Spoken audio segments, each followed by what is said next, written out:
సమాజంలో మారుతున్న దృక్కోణానికి సంబంధించి అమర్నాథ్ వాసిరెడ్డి గారికి సంబంధించిన ఒక కథనం చూద్దాం. తండ్రి ఒక శాడిస్ట్. తన తల్లిని చిత్రహింసలకు గురి చేసేవాడు. దీన్ని చూసి అలాగే తన కాలేజీలో కొంతమంది అబ్బాయిల ప్రవర్తన చూసి ఆ అమ్మాయి మగాళ్ళ మీద కోపం పెంచుకుంది. సోషల్ మీడియాలో పురుష ద్వేష గ్రూపులో చేరింది. అక్కడ రోజు అట్లాంటి పోస్టులే. వాటిని చదివి చదివి ఇప్పుడు ఆ అమ్మాయి పూర్తి స్థాయి పురుష ద్వేషిగా మారింది. పనిగట్టుకుని వెళ్ళొద్దు అని అందరినీ ఎడ్యుకేట్ చేస్తుంది. ఇష్టపడి పెళ్లి చేసుకున్నాడు. పెళ్ళాన్ని మురిపెంగా చూసుకున్నాడు. 6 నెలలకే భార్య తన మాజీ బాయ్ ఫ్రెండ్తో ఇంకా సంబంధం కొనసాగిస్తోందని తెలుసుకున్నాడు. ఈ కాలం అమ్మాయిలంతా ఇంతే అనే నిర్ణయానికి వచ్చేసాడు. సోషల్ మీడియా ద్వారా తన ఫిలాసఫీతో యువకులను ఎడ్యుకేట్ చేయడమే పనిగా పెట్టుకున్నాడు. రాహుల్ లక్ష్మి కొత్త జంట. లక్ష్మికి భర్త అంటే ఎంతో ప్రేమ, అనురాగం. రాహుల్ స్వతహా మంచివాడే. ఇటీవల కాలంలో భార్యలు వివాహేతర సంబంధం కారణంగా భర్తను కడతేర్చడం వైపు వార్తని పదే పదే చదువుతున్నాడు. తన భార్య కూడా ఎట్లాంటిది అని అనుమానం పెంచుకున్నాడు. అనుమానం పెనుబోతాం. అది చిలికి చిలికి గాలి అనే చివరికి విడాకులకి దారితీసింది.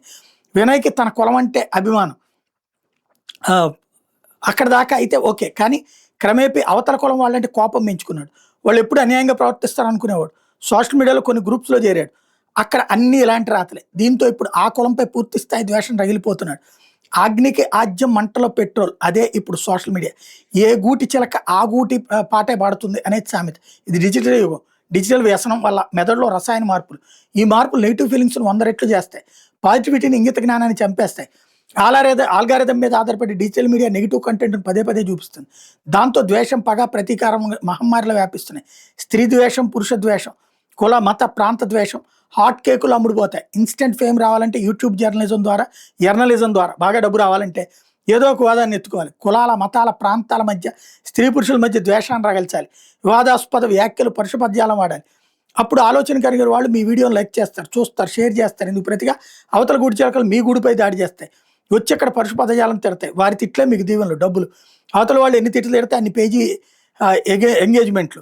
వాళ్ళ తిట్లకు బదులుగా మీ గుడి చిలకలు తిడతాయి. అంటే ఎంత రచ్చ అయితే అన్ని వ్యూస్, అంత డబ్బు. ప్లాన్ చేసి కాంట్రవర్సీని ఎత్తుకోవడమే యూట్యూబ్ బిజినెస్.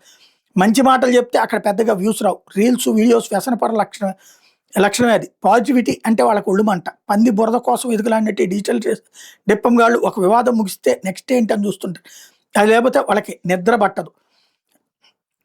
ఇదే సందర్భంలో అది ఒక వ్యాపారం. సమాజాన్ని తగలబెట్టి చలిగాచుకునే వ్యాపారం. విరుగుడు. కొరియన్ షోలో యువకుడు అమ్మాయిని గౌరవిస్తాడు. ఆర్మీ ఆఫీసర్గా పనిచేసే భర్త వంట చేస్తాడు. సీఈఓగా పనిచేసే బాయ్ ఫ్రెండ్ తప్పు జరిగితే సారీ చెప్తాడు. ఇట్లాంటి వాటిని చూసి చూసి తనకు అట్లాంటి భర్తే కావాలని లక్షలాది మంది భారతీయ యువతులు అనుకుంటున్నారు. అక్కడ దాకా బాగుంది. సమాజం మారాలి, నిజమే. ఇండియాలో కూడా ఉన్నారు అలాంటి వాళ్ళ కోసం వెతకాలి, మార్చుకోవాలి. అది లేకుండా నేను పెళ్లి చేసుకోనంటే ఎలకలు ఉన్నాయి కాబట్టి ఇంటిని తగలబెట్టుకోవడం. సినిమా ఒక ఫ్యాంటసీ. ఈ పోస్ట్ చదువుతున్న వాళ్ళు ఎవరు పుట్టకముందే తోటరాముడికి రాజకుమారి పాతాళ భైరవులతో దొరికింది. స్వర్గం నుంచి సుందర దిగొచ్చి టూరిస్ట్ గైడ్ మధ్యతరగతి వ్యక్తిని వలచింది. సినిమా చూసి 3 గంటలు ఊహల లోకంలో, అటుపై వాస్తవానికి. ఇది గతం. అంతేగాని నాకు ఇంద్రుడు కూతురు ఇంద్రజ వస్తేనే పెళ్ళని ఎవరు భీష్మించుకొని కూర్చోలేరు. గతంలో ఎప్పుడో 2 నెలలకు సినిమా. ఇప్పుడు 16 కొరియన్ షో ఎపిసోడ్ ఒకే రోజు బింజ్ వాచింగ్. పెంపకం సరిగా ఉండదు. చదువులు చచ్చుబండలు.